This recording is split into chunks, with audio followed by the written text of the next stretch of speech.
गरीब की बारिश।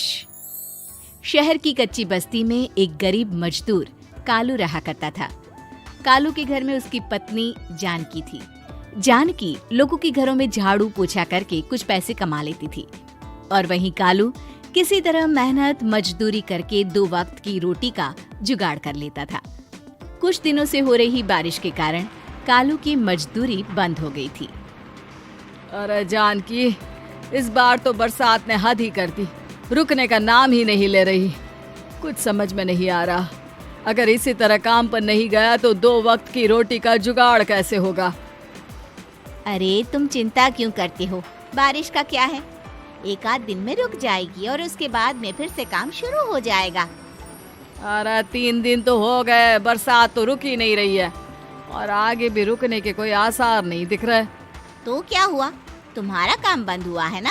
मैं तो अभी भी लोगों के घर झाड़ू पोछा करने जाती ही हूँ। मेरे पगार से कुछ दिन तो निकल ही जाएंगे। अरे घर का खर्चा तो हम किसी तरह चला लेंगे जानकी, लेकिन ये जो छत टपक रही है इसका क्या करेंगे? ये बात तो आपकी सही है। हमारी झोपड़ी अब काफी पुरानी हो चुकी है और इसके छप्पर में भी कई सारे छेद हो गए हैं। रात भर पानी टपकता रहता है। अरे मैं भी इसी बात से बहुत परेशान रहता हूँ। कहीं किसी दिन ज्यादा बारिश आ गई तो हमारी झोपड़ी टूटकर बिखर ना जाए। राम राम राम, ऐसी अशुभ बातें क्यों करते हो? अरे ऐसा कुछ नहीं होने वाला। ये झोपड़ी ही तो हमारा सब कुछ है। अगर यही नहीं रही तो हम जाएंगे कहाँ? ठीक है जानकी, जब तुम्हारी पगार मिल जाएगी तो कुछ पैसे बचाकर झोपड़ी के छप्पर की मरम्मत करवा लेंगे। शायद हमारी परेशानी कुछ कम हो जाए। ठीक है जी, अब ना ज्यादा परेशान मत हो। ये लो खाना खा लो और सो जाओ, सुबह मुझे भी जल्दी काम पर जाना है। जानकी और कालू अपनी झोपड़ी में सो गए। रात को अचानक से बहुत तेज बारिश शुरू हो गई। धीरे धीरे बारिश का पानी कालू की बस्ती में भरने लगा। पानी भरते भरते झोपड़ी के बाहर तक पहुंच गया था। सुबह के वक्त जब कालू और जानकी सोकर उठे, हे भगवान, ये क्या हो गया? बारिश का पानी तो हमारे घरों तक पहुंच चुका है। अब मैं काम पर कैसे जाऊंगी? रहने दो जानकी, तुम आज काम पर मत जाओ। ऐसे पानी से निकल कर जाओगी और बीमार पड़ गई तो लेने के देने पड़ जाएंगे।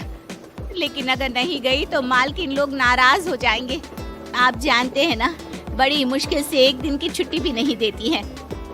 अरे लेकिन जानकी, झोपड़ी के बाहर तो पूरी बस्ती में पानी भरा है, तुम जाओगी कैसे? जानकी जैसे तैसे करके काम पर चली जाती है, लेकिन अगले दिन फिर से बहुत ज्यादा बारिश होती है और बस्ती में ज्यादा पानी भर जाता है। आज तो मैं तुम्हें किसी भी तरह काम पर नहीं जाने दूंगा। अरे अगर तुम्हें कुछ हो गया तो क्या होगा? ठीक है, तुम ठीक ही कहते हो, आज नहीं जाती। अगर मालकिन नाराज हो गई तो मना लूंगी किसी तरह। अरे मनाने वाली क्या बात है, जब तुम बताओगी कि हमारी झोपड़ी में पानी भर गया है तो वो खुद ही समझ जाएंगे ना। अगले 2 दिन तक तेज बारिश होने की वजह से जानकी, कालू और आसपास की बस्ती में रहने वाले सभी लोगों के घरों में पानी भर जाता है, जिसकी वजह से जानकी काम पर नहीं जा पाती। और 3 दिन के बाद जैसे ही जानकी काम पर पहुंचती है, कहाँ थी तुम? पिछले 3 दिनों से काम पर क्यों नहीं आई? मेम साहब क्या बताऊं, इतनी ज्यादा बारिश हो रही थी, हमारी पूरी बस्ती में पानी भर गया है और उससे भी ज्यादा तो मेरी झोपड़ी के अंदर पानी भर गया।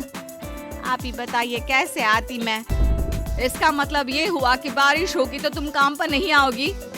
ना ना, मेरे कहने का ये मतलब नहीं था मेम साहब। तुम जानती भी हो 3 दिन से कितनी परेशानी हो रही है मुझे।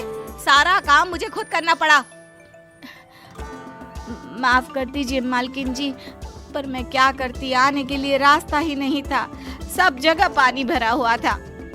बहाने तो तुझे बहुत बनाने आते हैं। जानकी देख, अगर अगली बार ऐसा किया ना तो फिर काम से हमेशा के लिए छुट्टी। अरे ना ना मालकिन, ऐसा मत कीजिए। बारिश की वजह से मेरे पति की मजदूरी भी छूट गई है। बड़ी मुश्किल से घर में 2 वक्त खाने की रोटी का जुगाड़ हो पाता है। आप मुझे काम से निकाल देंगे तो हम क्या खाएंगे? अगर इतनी ही चिंता है तो फिर रोजाना काम पर आया करो। चलो अब जल्दी से जाकर घर का सारा काम करो। बारिश रुकने का नाम ही नहीं ले रही थी।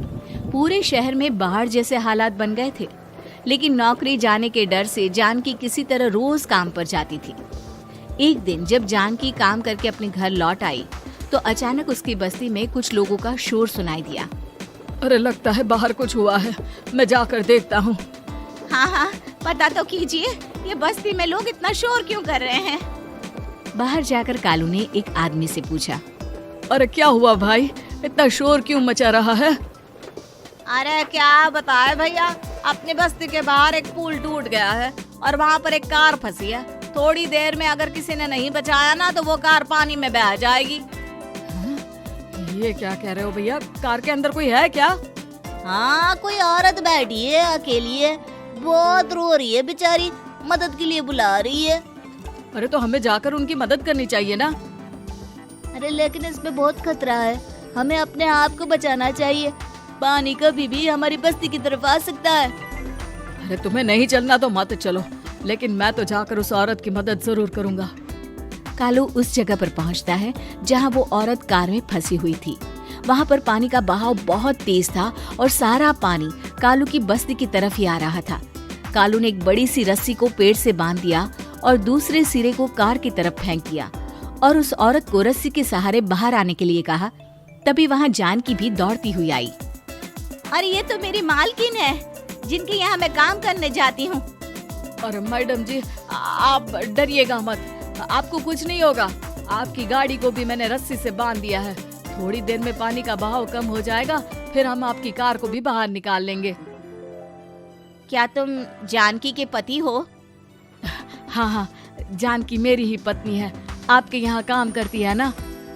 लेकिन मेम साहब, आप यहाँ पानी में कैसे फंस गई? अब क्या बताऊं, मैं अपनी सहेलियों के साथ पिकनिक पर गई थी, वहीं से लौट रही थी। अचानक पानी का बहाव तेज हो गया और मेरी गाड़ी फंस गई। अरे कोई बात नहीं मालकिन, अब ना आप बिल्कुल सुरक्षित हैं। मैं तो बहुत बुरी तरह डर गई थी। कब से मदद के लिए चिल्ला रही थी, लेकिन कोई मेरी मदद के लिए नहीं आया। भला हो तुम्हारा पति का जिसने मेरी जान बचा ली। लेकिन जानकी, मैंने तुम्हारे साथ बहुत गलत व्यवहार किया। इतने खराब मौसम और बाढ़ में भी तुम्हें काम पर आने के लिए कहा, नौकरी से निकालने की धमकी भी दी, और तुमने मेरी जान बचाई। मुझे माफ कर दो। अरे कोई बात नहीं मालकिन, आपकी जान बचाना तो हमारा धर्म था। देखो जानकी, तुम्हारी झोपड़ी में जो भी नुकसान हुआ है उसके लिए मैं तुम्हें पैसे दूंगी। आज तुम्हारे पति ने मेरी जान बचाई है और आज के बाद मैं तुम्हें कभी भी नौकरी से निकालने की धमकी नहीं दूंगी। आज मैं तुम्हारी परेशानी को अच्छी तरह समझ चुकी हूँ। हम जैसे पैसे वाले लोगों के लिए अपने घर में बैठकर बारिश का मजा लेना बहुत आसान है, लेकिन तुम गरीब लोगों के लिए बाढ़ और बारिश काफी परेशानी खड़ी कर देते हैं। ये बात मुझे आज अच्छी तरह समझ आ गई है। आपका बहुत बहुत धन्यवाद मालकिन।